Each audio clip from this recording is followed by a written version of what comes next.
안녕하세요. 정말 황당하게 파혼한 30대 초반의 여자입니다.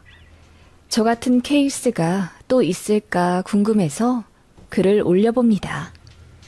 저는 학교 선생님이고 아는 사람 통해서 남자를 소개받았습니다. 돼지고기 가공하는 공장의 아들이라고 했고 굉장히 성실하고 착하다는 말에 소개팅을 받았어요. 저는 아버지가 일찍 돌아가시고 엄마랑 여동생과 단둘이 살고 있었는데 아무래도 외롭고 허전하다 보니 가정을 잘 이루고 싶었고 그러기 위해서는 돈보다는 남자의 마음 씀씀이가 더 중요했습니다. 제가 학교 선생님이라 금전적으로 안정적이기도 했고요. 그 남자를 만나러 호텔 레스토랑으로 갔는데 저를 보자마자 한눈에 반했다며 얼굴이 발그레해지더군요. 그러면서 자기 어필을 막 했습니다. 모 지역에서 돼지고기 가공하는 공장을 운영하는 집안의 아들이라며 작년 연매출이 40억이라고 하더군요.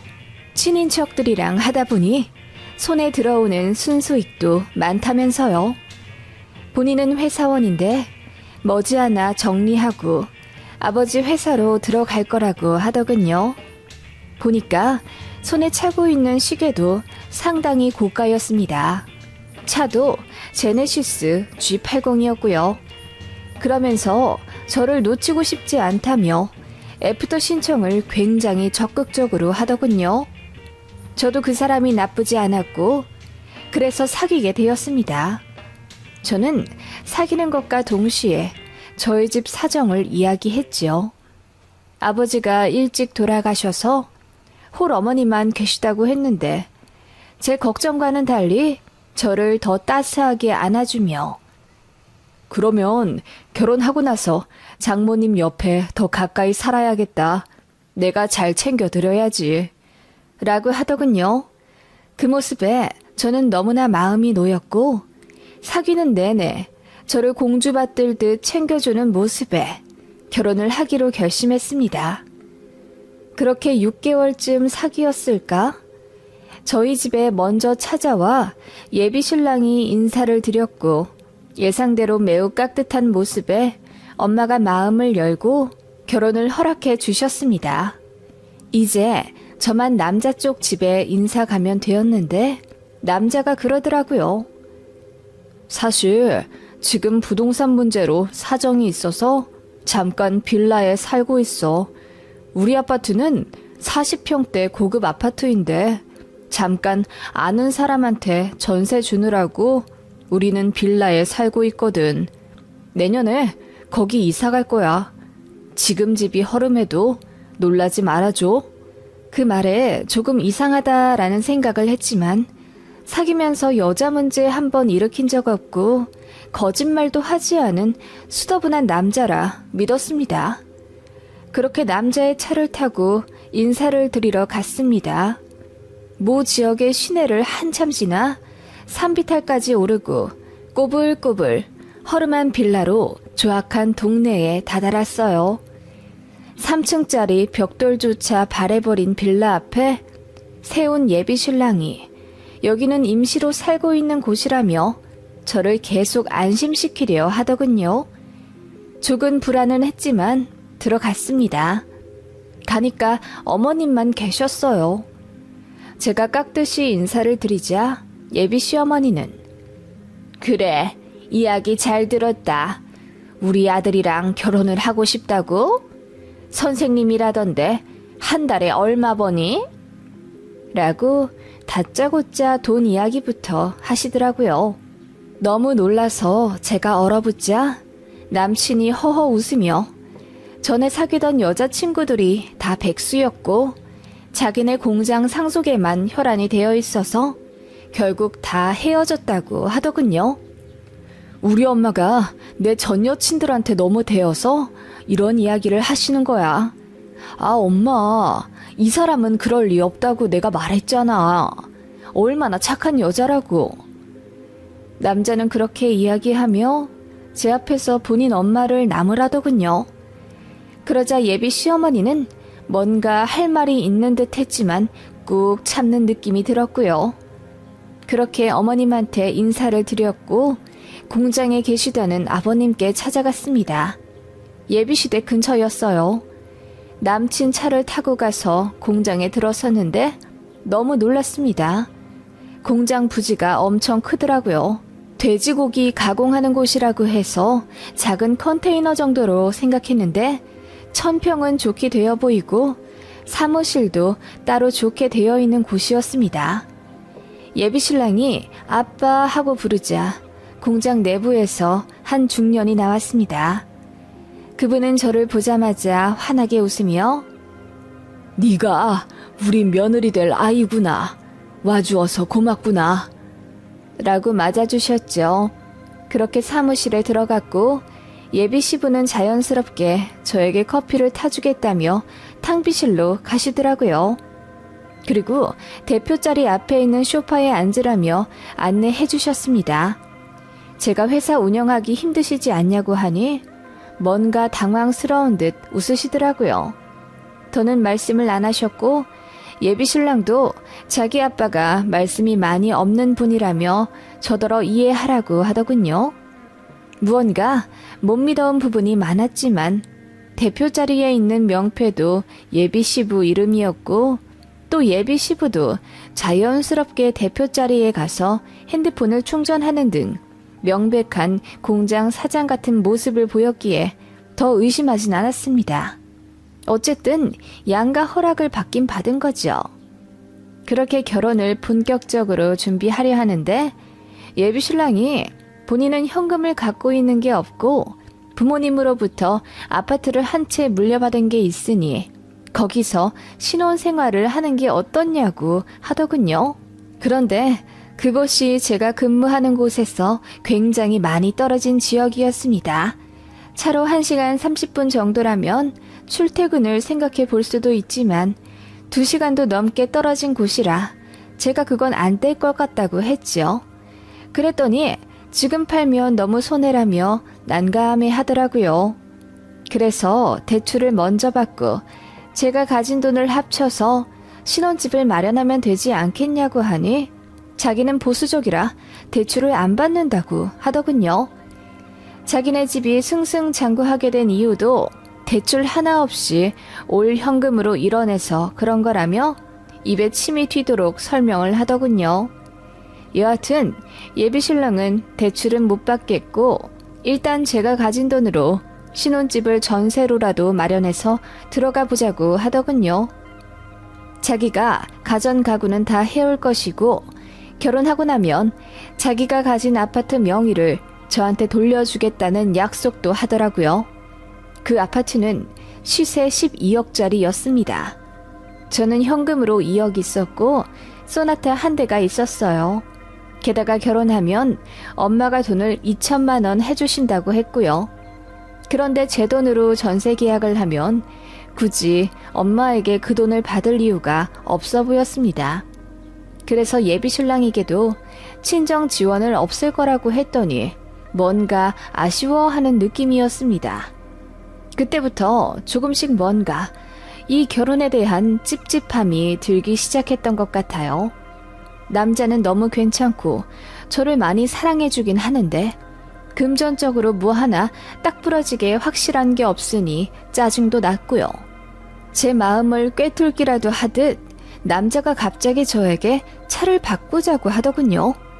작년에 산 제네시스를 제가 타게 해주겠다며 결혼하면 아예 바꿔 타자고 하더라고요. 그리고 저에게 300만 원 상당의 시계도 사주었습니다. 당장 현금 융통할 방법이 없어서 미안하다며 눈물까지 흘렸어요. 그런 모습에 저도 무언가 홀린 것 같긴 합니다. 이제와 반성하고 제가 왜 그랬는지 이해가 안 가네요. 그때는 아마도 주변에서 다들 제가 결혼한다는 걸 알고 있었고 엄마도 제 예비신랑을 많이 좋아했었기 때문에 뭔가 더 상황이 나빠지면 안 된다는 이상한 강박 같은 게 저를 옥죄었던 것 같습니다. 예비신랑은 저에게 끊임없이 신뢰를 주기 위해 많이 노력했고 저도 그런 모습에 다시 그 사람을 믿고 잘 살아보자고 스스로를 다독이며 결혼을 진행해 갔습니다. 예식장을 계약했고 스드메도 열심히 알아보러 다녔습니다. 그리고 아파트도 계약했죠. 제 학교와 예비신랑 직장 가운데쯤으로 정해 제 돈으로 전세를 계약했습니다. 그쯤 제 생각은 어차피 저는 본가를 떠나 독립을 할 생각이었고 만약 남자와 파혼을 하거나 이혼을 하게 돼도 제가 살 곳이라 생각했습니다. 물론 예비신랑은 제 생각에 대해 전혀 모르고 있었죠. 여튼 그렇게 신혼집이 일단 정해지고 나니 아내들의 가전가구가 고민이 되었습니다. 예비신랑이 알아서 다 들여놓겠다고 하더군요. 그런데 너무 어이없는 일이 벌어지게 되었습니다. 가전가구 보러 가자고 하니 이 핑계 저 핑계 대며 못 간다고 하더니 어느 날 저에게 통보식으로 우리 엄마가 가전가구 다 해주신대. 자기는 신경 쓸 거 없어. 라고 하더군요. 그게 무슨 말이야. 우리가 살 집인데 가전가구는 우리가 고민해서 골라야지. 침대는 어떤 사이즈로 살 거고 TV는 무슨 사이즈로 살 건지 상의도 안 했잖아. 그런 게 무슨 의미가 있어. 어차피 우리 둘이 같이 있으면 뭐든 안 좋겠어? 예비신랑은 희한한 궤변을 드러놓으며 시어머니가 되실 자기 어머니가 너무나 기뻐하며 벌써 가전가구 계약을 하러 신나게 다닌다고 하더라고요. 어이가 없었습니다. 그러자 남자가 저보고 표정이 왜 그러냐며 설마 요즘 여자들처럼 시댁에 이유 없이 반감 가지는 된장녀냐고 하더군요. 제가 무슨 말을 그렇게 하냐고 하니 자기가 더 삐지더라고요. 저는 아무리 생각해도 이건 아니다.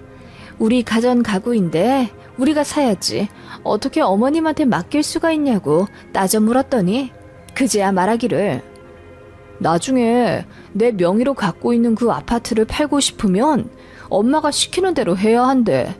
자기도 알잖아. 그 아파트 지금 시세 12억인 거. 라고 하더군요. 예비시모는 그 아파트 값을 빌미 삼아 저에게 시짜짓을 하려는 듯 보였습니다. 그래도 예비시모가 고른 가구가 다행히 괜찮긴 하더라고요. 좀 어이가 없었지만 예비시모가 이미 가구를 다 계약해놨다며 배송만 하면 된다고 다그치기에 할 수 없이 집 주소를 알려드렸습니다. 그렇게 가구가 먼저 들어오기로 했고 제가 가서 보려고 했는데 일이 생겨서 못 가게 되었습니다. 그래서 예비신랑에게 도어락 비밀번호를 알려주었죠. 그렇게 침대와 장롱 등을 먼저 넣었고 TV와 냉장고 등의 가전은 무조건 제가 고르기로 했습니다. 그것만은 양보하기 싫어서 저도 세게 나오니 예비신랑과 예비시모도 알겠다고 하더군요. 그렇게 제가 가전을 골랐고 돈은 나중에 예비신랑이 준다기에 제 카드로 긁었습니다. 그리고 제 신혼집에 배송되기로 한 날, 그날은 제가 들어가 확인해야 했기에 퇴근하자마자 쏜살같이 달려갔습니다. 배송기사가 도착하기 전에 무사히 아파트에 왔고 저는 도어락 비번을 눌렀습니다. 그런데 상상도 못할 일이 그때 벌어지고 만 것입니다. 아무도 없을 거라고 생각했던, 아니 아무도 없어야 할 집에 웬 신발이 놓여져 있더군요. 소름이 돋아서 나가려고 하는 찰나 갑자기 안에서 세아가 반갑다 하는 소리가 들리는 겁니다. 소스라치게 놀라 고개를 들어보니 예비시무가 환하게 웃으며 저를 맞아주고 있었습니다. 오늘 TV랑 냉장고 온다며 내가 미리 와 있었지. 그 모습에 제가 당황하며 제가 와서 드려도 되는데 말씀도 없이 어쩐 일이세요? 라고 했더니 예비시무가 아무렇지 않게 내가 우리 집 오는데 네 허락을 받아야 하니? 라고 하시더군요. 그 말에 저는 너무 황당해서 얼굴에 열이 새빨갛게 오르는 기분이 들었습니다. 어머님 집이라뇨? 여긴 저희 신혼집인데요. 예, 안 그래도 내가 얘기 좀 하려고 했다. 너 이 집 계약하고 네 홀어머니 여기다 모셔서 셋이 같이 살려고 그랬지? 내가 그것만은 절대로 받아들일 수가 없구나. 그 말에 제가 너무나 화가 나 무슨 말을 하시냐 따져 물었더니 예비 시무가 니네 엄마 혼자 계시잖아. 시어머니 될 사람으로서 내가 그건 참 마음에 안 들더구나. 네 직업, 얼굴, 심성 다 괜찮은데 아무래도 홀어머니 있는 딸은 며느리감으로 별로지. 그래도 우리 아들이 하도 좋다고 해서 허락한 거야. 그리고 우리 아들 앞으로 있다는 그 아파트 그건 당분간 팔 생각 없다. 그렇게 알아둬. 네? 그 사람 말로는 2년 뒤에 그거 팔아서 저희 다른 곳으로 이사 갈 거라고 했는데요. 무슨 말이니? 그 집 절대 안 판다. 거기 돈이 얼마나 묶여 있는데. 그리고 난 이 시아버지랑 이혼할 거야. 그 말에 제가 솟아치게 놀라니 예비 시무가 이야기 못 들었냐며 딴청 부리시더군요. 예비 시부는 그 공장의 대표가 아니었습니다. 그 공장의 대표는 예비 시모의 여동생의 남편, 즉 시 이모부의 것이었습니다. 그런데 법적으로 문제가 생겨 예비 시부가 사장인 척 하는 거라고 하더군요. 저는 너무 열이 받아 예비 시모에게 혼란스러우니 나가달라고 했습니다. 그랬더니 저더러 예의가 없다며 소리를 고래고래 지르더군요. 그 자리에서 예비 신랑에게 전화를 걸어 자초우지종 이야기하고 대체 이게 무슨 일이냐고 따져 물었더니 당황해서 아무 말도 못하더라고요. 그렇게 도망치듯 밖으로 나와 펑펑 울면서 여기저기 전화해 모든 사실을 알아냈죠. 그 결과 정말 충격적인 사실이 밝혀졌습니다. 예비시댁은 빚이 20억도 넘게 있다더군요. 아니, 엄밀히 말하면 예비시댁과 시 이모네와 공통으로 빚이 있었습니다. 그리고 제 예비신랑에게 상속받을 아파트로 담보대출을 어마어마하게 받았나 보더라고요. 예비신랑의 차와 국가의 명품들도 전부 그 아파트를 담보로 대출받아 산 것 같고요. 한마디로 깡통이었고 팔래야 팔 수도 없던 겁니다. 공장도 대출로 돌아가고 있었고 부도 직전이었으며 그거 막느라고 갖고 있던 아파트도 넘기고 허름한 빌라에서 살고 있었던 겁니다. 제가 모든 사실을 알아내고 너무 열이 받아 주선자에게 이야기하여 화를 내니 자기도 몰랐다며 어쩔 줄 몰라 하더라고요. 저는 예비 신랑에게 혼인 빙자죄로 고소하겠다고 소리를 질렀습니다. 그랬더니 전에 알던 그 착한 모습은 온데간데 없이 저에게 오히려 소리를 치며 네가 바보같이 속았던 거잖아 라고 하더라고요. 저는 모든 사실을 엄마에게 말씀드렸습니다. 가슴은 찢어질 것 같았지만 저도 제대로 속았다는 생각에 분해서 어쩔 줄을 모르겠더라고요. 엄마도 너무 화가 난다며 외삼촌들을 불렀습니다. 저희 외삼촌들은 씨름과 유도를 오랫동안 했던 운동 선수들이에요. 저도 유전적으로 그러한 체질을 물려받았는지 한등치 하고요. 엄마도 마찬가지입니다. 그렇게 저희 가족은 바로 제 아파트로 쳐들어갔습니다. 뻔뻔하게도 예비 시모가 아직도 안 가고 고상하게 앉아서 차를 쳐 마시더라고요. 저희 엄마가 소리를 치며 사기꾼 같으니라고 어디서 굴러먹다 들어온 게 우리 귀한 딸을 등쳐먹으려 들어? 뭐? 홀 친정엄마가 있어서 결혼을 허락 안 하려고 했다고? 당신 같은 애미는 정상이고 라고 했더니 예비 시무가 얼굴이 시퍼래지며 바로 자기 아들한테 전화를 걸더군요. 10분도 안 되어 예비 신랑이 왔고 상황 파악을 못했는지 마구 날뛰며 결혼할 사이에 치사하게 군다고 난리더군요. 바로 저희 외삼촌들이 제 앞 들어갔습니다. 조카가 결혼을 빙자로 농락당했다는 사실에 더 열받은 외삼촌들은 제 예비 신랑을 용서하지 않았죠. 팔이고 다리고 머리고 흠씬 두들겨 패주었고 그런 아들을 맡겠다고 예비 시모가 울면서 달려들자 저희 엄마가 바로 밀어버렸습니다. 그렇게 낮아빠진 예비 시모를 저희 엄마가 축구공 차듯이 날려버렸습니다. 그야말로 난장판이었죠. 처음엔 저희에게 맞고 나서 고소를 하겠다느니 뭐니 울면서 뭐라 했지만 저희 엄마가 손 한번 들어올리니 깨갱하더군요.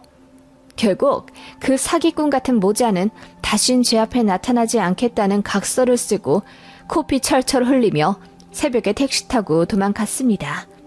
저는 그걸로는 부족하다고 생각하여 예비신랑, 아니 전 남친의 회사에 전화를 걸어 막무가내로 이 사람 저 사람과 통화해 제가 겪은 일을 모두 말했습니다.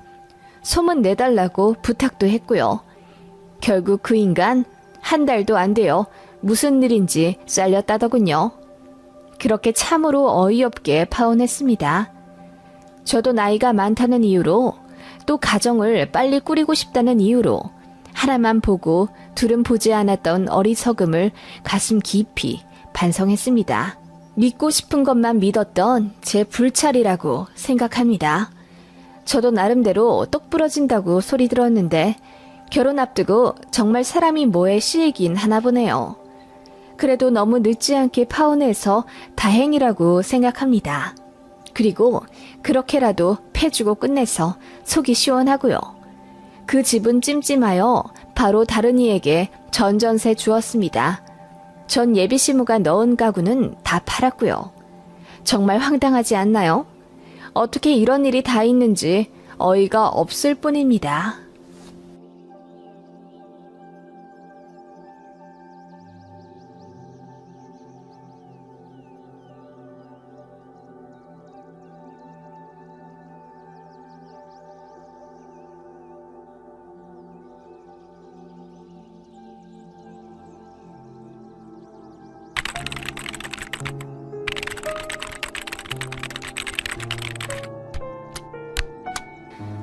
안녕하세요.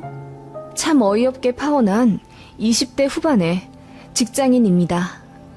세상에 이런 우연이 있나 싶다가도 인연이 아니라면 그 자리에서 내쳐야 하는 결단력도 있어야 한다는 것을 이번 기회에 뼈저리게 느꼈습니다. 그리고 아무리 사랑하는 남자더라도 역시 저는 우리 엄마가 1순위라는 것을 알게 되었습니다. 저에겐 결혼할 사람이 있었어요. 2년 반 정도 연애를 했고 사귀는 과정에서 단 한 번도 싸움이 없었을 정도로 가치관이나 성격도 잘 맞았던 사람입니다. 변덕을 부리는 저와는 다르게 참 온화하던 남자였어요. 단점이 있다면 학벌과 직장이 저보다 별로라는 것이었지요. 저는 서울에 있는 나름 유명한 대학교를 졸업해 대기업에 입사했고 결혼할 사람은 수도권 4년제 나와 중견기업 영업직으로 일하던 사람입니다. 연봉도 저보다 차이가 좀 났고 모아둔 돈도 제가 훨씬 많았어요. 그치만 서로 너무나 사랑했고 사귀면서 이 사람이랑 결혼할 것 같다는 막연한 확신 같은 게 있었습니다. 그 사람은 부모님이 이혼은 하지 않았지만 별거 하신 지 오래되었고 중학교 때부터 아버지랑 단둘이 살았다고 하더라고요. 이런 케이스는 흔치 않아서 제가 조금 의아했던 기억이 납니다. 이혼이든 별거든 보통은 엄마가 아이들을 데리고 가니까요. 이유를 자세히 말해주지 않아서 저도 더 묻지 않았지만 여튼 그 남자는 엄마를 별로 좋아하지 않아 했어요. 결혼하더라도 어머니 쪽이랑은 왕래가 별로 없을 거라고 했습니다. 미스터리한 부분들이 있었지만 그 남자의 상처겠거니 생각하고 굳이 들추려 하지 않았어요. 내가 사랑하는 사람은 이 남자니까. 당시에는 결혼할 남자만 생각했고 또 보았습니다. 그렇게 결혼 이야기가 오고 가면서 양가에 인사를 드리게 되었어요. 남친이 먼저 저희 집에 와서 공손하게 인사드리고 결혼 허락 정식으로 받았습니다. 그리고 저는 남친의 양쪽 부모님이 아닌 아버님만 뵙고 식사를 했고요. 남친 말로는 엄마가 바쁘셔서 그렇다고 했고요. 그렇게 양가 인사드리고 저희끼리 알아서 결혼 준비했습니다. 상견례 날짜도 잡긴 잡았죠. 남친 말로는 엄마가 안 오실 수도 있다고 했는데 솔직히 한 번은 뵙고 싶었습니다. 결혼식 당일날 시어머니를 보게 되면 너무 모양새가 그렇잖아요. 그래서 제가 남친한테 간곡히 부탁해서 상견례 때는 어떻게든 어머님 모시고 왔으면 좋겠다고 했습니다. 바쁘시면 우리가 어머님한테 맞출게. 그래도 상견례인데 시어머니 되실 분이 자리에 안 계신다는 게 말이 돼? 돌아가신 것도 아닌데. 그게 바쁘시기도 하고 또 나도 엄마랑 연락 안 한 지 오래되어서. 그렇다면 더욱 상견례 때 모셔야지. 그리고 우리 부모님도 궁금해하셔. 내 시어머니 되실 분이잖아. 남친은 생각이 많아 보였습니다. 그리고 며칠 뒤에 예비 시모까지 포함해서 약속 날짜를 잡자고 하더군요. 그렇게 어느 가을날 운치 있는 한식당에서 상견례를 하게 되었습니다. 저희 가족과 예비 시아버지께서 약속 시간에 딱 맞춰 자리에 앉아 있었습니다. 예비 시어머니는 차가 좀 막힌다고 제 남친에게 연락을 하셨나 보더라고요. 그래서 식사 나오기 전 10분 정도 예비 시부와 도란도란 화기애애하게 이야기를 나눴습니다. 언제나 그랬듯이 남친의 아버님은 조금 쑥스러움을 타시긴 해도 하셔야 할 말씀이나 인사는 확실하게 하시는 인자한 분이셨습니다. 그래서 저희 부모님이랑도 이야기가 술술 통했고 분위기도 좋았어요. 그렇게 음식이 나오고 막 한술 뜨려는 찰나 저희 룸 문이 열리고 누군가 들어왔습니다.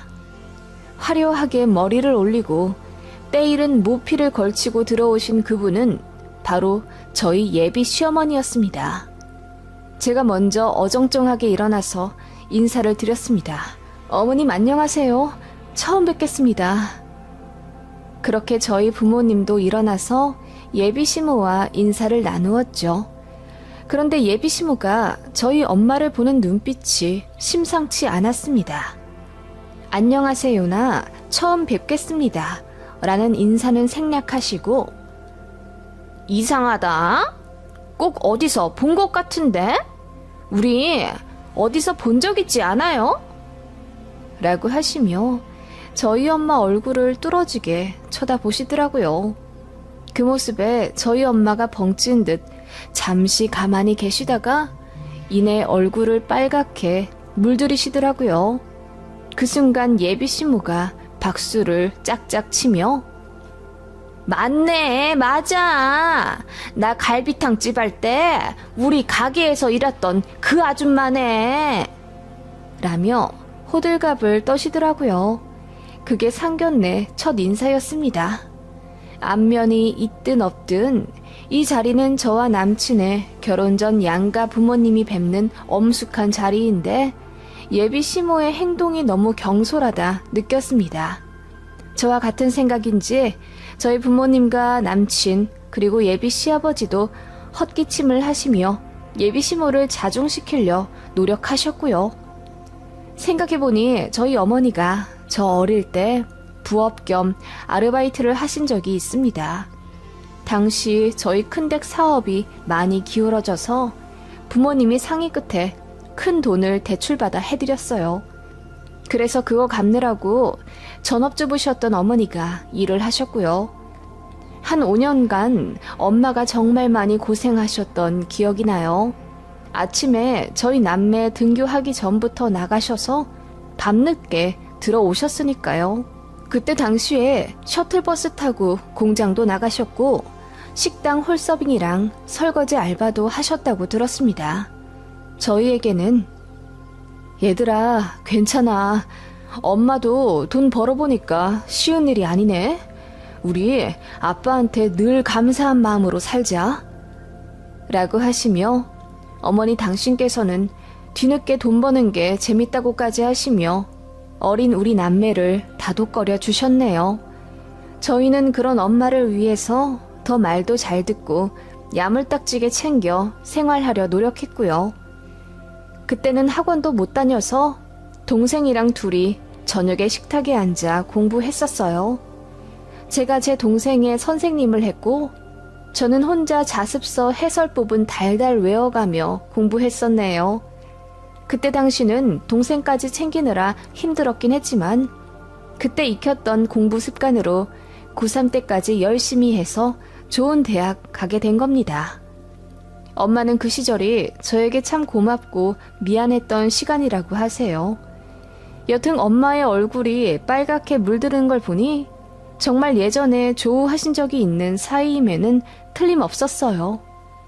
제가 의아해하며 언제적이냐고 여쭤보니 엄마가 작게 속삭이며 예전에 잠깐 일했던 감자탕집 사장님이셨다고 하더라고요.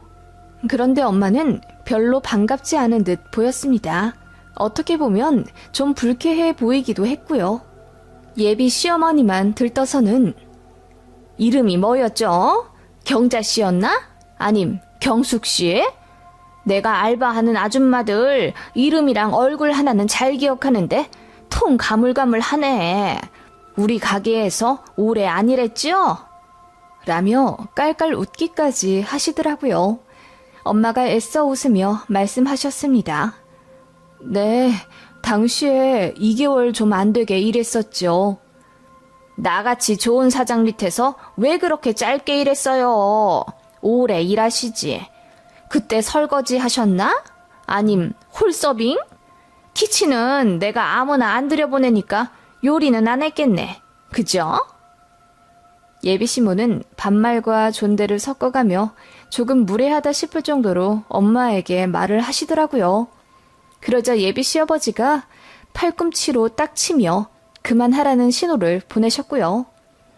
두 분이 같이 식사자리에 앉은 지 20년도 넘으셨다고 하더군요.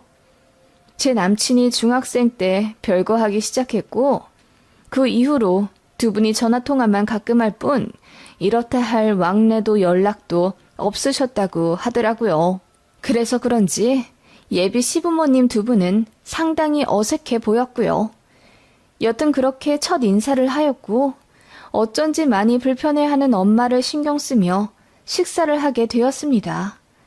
어쨌든 상견례이기에 저희 부모님과 예비 시아버지께서는 상대 자식들에 대한 칭찬을 하는 걸로 물꼬를 트셨지요.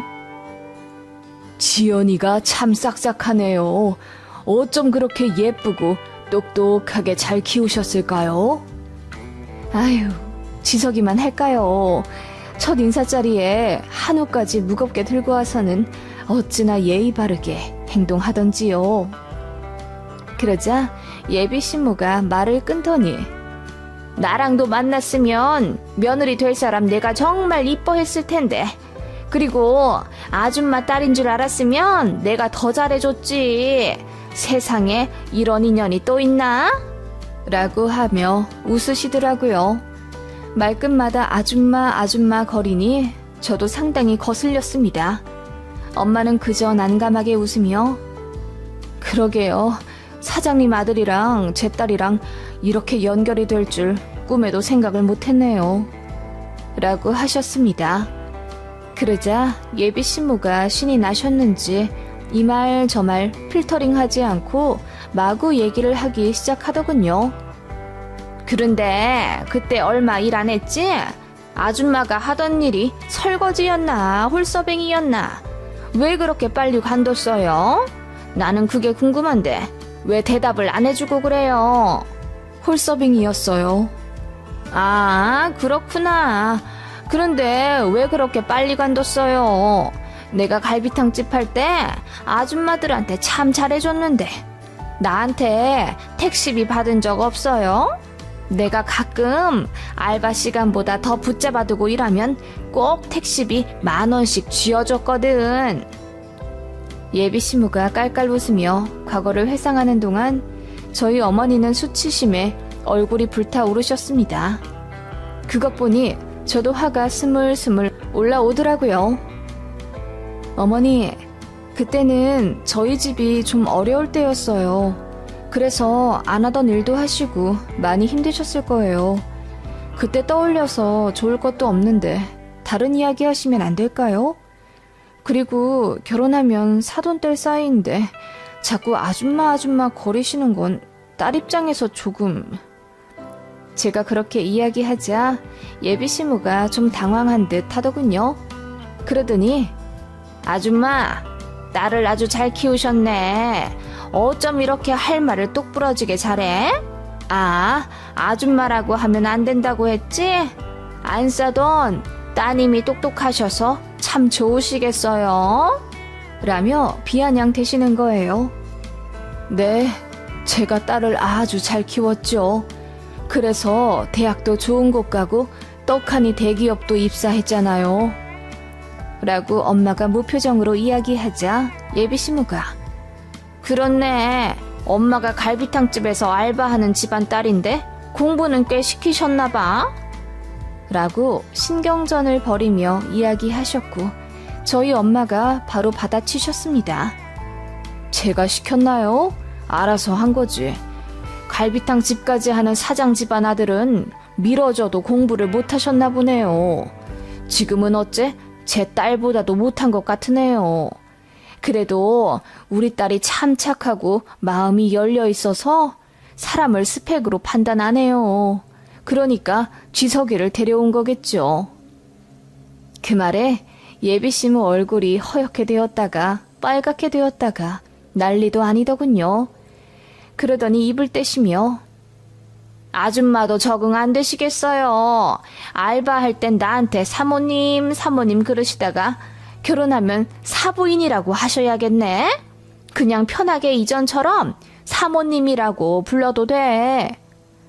라고 하며 혼자 식탁을 치며 웃는 겁니다. 저는 진짜 무슨 막장 드라마 보는 줄 알았습니다. 그 말에 제 남친이 더 안절부절 못하며 그런 얘기 그만하시라 대놓고 타박까지 했고 예비 시모도 언짢다는 듯 예비 시모를 노려보시더라고요. 그렇게 분위기가 순식간에 안 좋아졌습니다. 그렇게 되니 저도 좀 참을 걸 그랬나. 아니야, 엄마 무시하는 건 용서 못해. 라는 이런저런 생각에 마음이 복잡해지기 시작했지요. 그때 예비 시부모님이 의견을 주고받을 것이 있다며 잠깐 자리를 비우셨습니다. 예비 신랑도 쫄래쫄래 따라가더군요. 아마 두 분이 싸우실 것 같으니 말리러 간 듯 했습니다. 저는 엄마에게 엄마, 괜찮아? 시어머니 되실 분이 너무 무례하시네. 라며 달래드리다가 그만 눈물이 터져나오고 말았습니다. 엄마는 무언가 할 말이 있는 듯 지연아, 엄마가 보기에는 이 결혼... 말을 더 하시려는 찰나 예비 시부모님과 남친이 들어왔지요. 무언가 크게 싸우신 듯 두 분이 기분이 안 좋아 보였습니다. 그렇게 자리에 착석하고 나서 예비 시모는 입에 지퍼 끼운 듯 아무 말씀 안 하시더군요.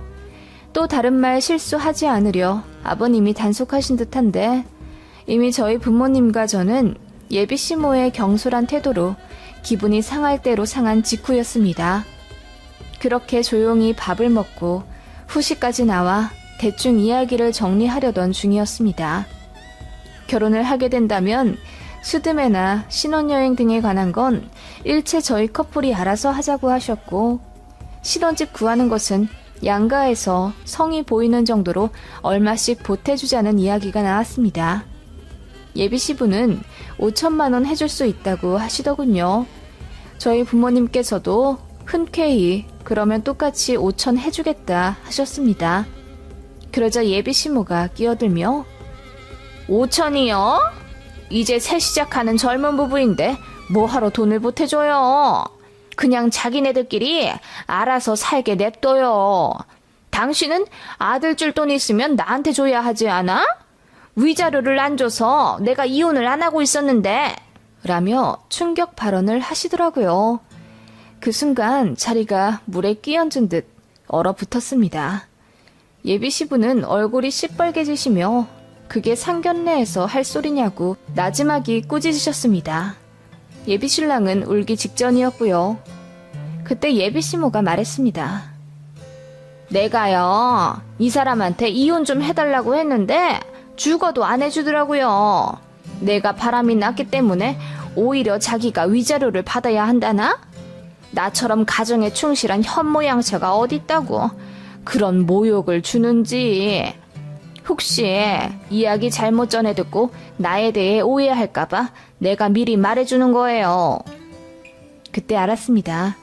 예비 시부모님은 아직 서로에 대한 감정이 정리되지 않은 상황이었던 거죠. 그래서 상견례에서까지 이렇게 서로 불꽃 튀기며 신경전을 하고 있었던 겁니다. 그때 저희 엄마가 입을 떼셨고 그 순간 분위기가 완전히 뒤바뀌게 되었습니다. 가정에 충실한 현모양처요? 20년 전 제가 봤을 땐 전혀 그렇지 않던데요? 네? 아줌마, 아니 안싸돈, 그게 무슨 말이죠? 내가 갈비탕집에서 일할 때 그 밑 사거리 인테리어 가게 사장이랑 바람 피우지 않았어요? 다른 일하는 직원들이 그러던데 그 사장 말고도 어디 구청 사무관이랑도 만나서 삼각관계라는 소문이 바다했었는데. 저희 엄마가 대추차를 홀짝이며 차분히 이야기했습니다. 그러자 예비시모 얼굴이 그야말로 고추장처럼 시뻘개지며 갑자기 흥분하기 시작했습니다. 뭐라고요? 아니 무슨 소리를 하는 거예요? 나 그때 일밖에 몰랐는데 무슨? 그것 봐, 맞잖아. 당신 내 친구랑 바람난 거 맞았지? 갑자기 예비 시부가 벌떡 일어나며 소리를 지르셨습니다. 알고 보니 엄마가 말씀하신 그 구청 사무관이 예비 시부의 친구였던 거고, 당시에 내연관계임을 계속 의심했는데 이렇다 할 물증이 없었다고 합니다. 인테리어 가게 사장은 예비 시부도 알고 있는 사실이었던 것 같고요. 안 그래도 우리 아들 결혼만 시키면 이혼하려고 했어. 당신이 안 해주면 내가 위자료라도 주면서 갈라서려고 했다고. 당신 그 인테리어 사장이랑 바람 피웠던 증거 나한테 있어. 그건 몰랐지? 당신이 우리 아들 엄마니까 최소한의 예의는 지켜주려 했는데 그럴 필요도 없게 됐네. 지금도 다른 남자 만나고 있지? 내가 모를 것 같아? 다 증거 있어. 나 당신한테 소송 걸 거야.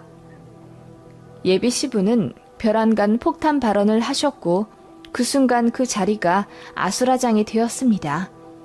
예비 시모는 꺼이꺼이 울면서 뭐라 소리를 치더니 저희 엄마한테 삿대질 하면서 아줌마, 나한테 1억이야? 이 자리에서 그런 얘기를 하면 어떡해? 라고 따지더군요. 그러자 저희 엄마가 일어나 고고하게 웃으며 한마디 하셨죠. 그러게요. 이 자리가 무슨 자리인 줄 알면서 나한테 아줌마 거리면 어떡해요. 상황을 잘 판단하시고 입을 놀리셔야지. 그때도 인성 개판이더니 여전하시네요. 내가 왜 일찍 관뒀냐고요? 기억 안 나세요? 당신 성격이 너무 그지 같아서 금방 관뒀습니다. 됐어요? 그리고는 제 남친을 보며 말씀하시길, 지서가, 우리 인연은 여기까지인 것 같다. 나는 이 결혼 반대할 거야. 원망할 거라면 내 딸 말고 너희 어머니를 탓하렴. 그렇게 엄마가 먼저 상견례 자리를 나가셨습니다. 저는 눈물이 그렁그렁한 채로 엄마를 따라갔지요. 우리 엄마도 절대 할 말 참지 않는 성격이라 상견례에서 그대로 다 뱉어내버리신 것 같더군요. 엄마는 제 손을 잡으며 어떤 부분은 미안하지만 제가 저런 복잡한 집안에 시집가지 않았으면 한다고 하셨습니다. 그리고 저런 엄마를 숨긴 예비 신랑도 문제가 있는 거라고 알려주셨죠. 저는 혼란스러웠지만 엄마 말씀 듣기로 했어요. 예비 신랑, 예비 시부 다 좋으신 분이지만 예비 시모가 보통 또라이 자리가 아니며 두 분이 이혼한다고 한들 저에게까지 폭탄이 떨어지지 않으리라는 보장이 없다는 걸 본능적으로 알았거든요. 남친이랑은 그냥 잘 이야기해서 헤어졌습니다. 남친이 저희 집에 찾아와 우리 엄마 앞에서 무릎 꿇고 어머니 대신 사과드린다며 울었고요. 나중에 듣고 보니 상견례 사건을 계기로 두 분이 정말 이혼 절차를 밟고 계시며 전 남친 아버지가 부인을 상대로 위자료 3천만 원 걸고 먼저 소송 거셨다고 하더라고요. 그런데 생각보다 전 남친의 어머니가 바람 피운 증거들이 많아 결국 승소할 것 같다고 하네요. 그냥 묻어두려고 하셨던 모양인데 저희 엄마가 상견례에서 했던 말을 듣고 더 분노하셔서 결국 다 뒤집어 엎으신 것 같더라고요. 전 남친 어머니는 입 한 번 잘못 놀렸다가 제대로 부메랑 맞았고요. 나중에 알기로는 전 남친이 어머니랑 완전히 절연하였다고 하더군요. 하긴 제가 전 남친이어도 어머니에게 많이 실망했을 것 같아요. 어머니 때문에 파혼까지 했으니 말입니다. 아무튼 저는 그렇게 다 끝나버렸네요. 지금은 마음 정리 다 되었지만 당신은 참 혼란스럽고 힘들었어요. 엄마 아니었으면 아무것도 모르고 지옥불에 들어갔을 텐데 그 자리에서 참지 않아주신 내 어머니에게 참 감사합니다.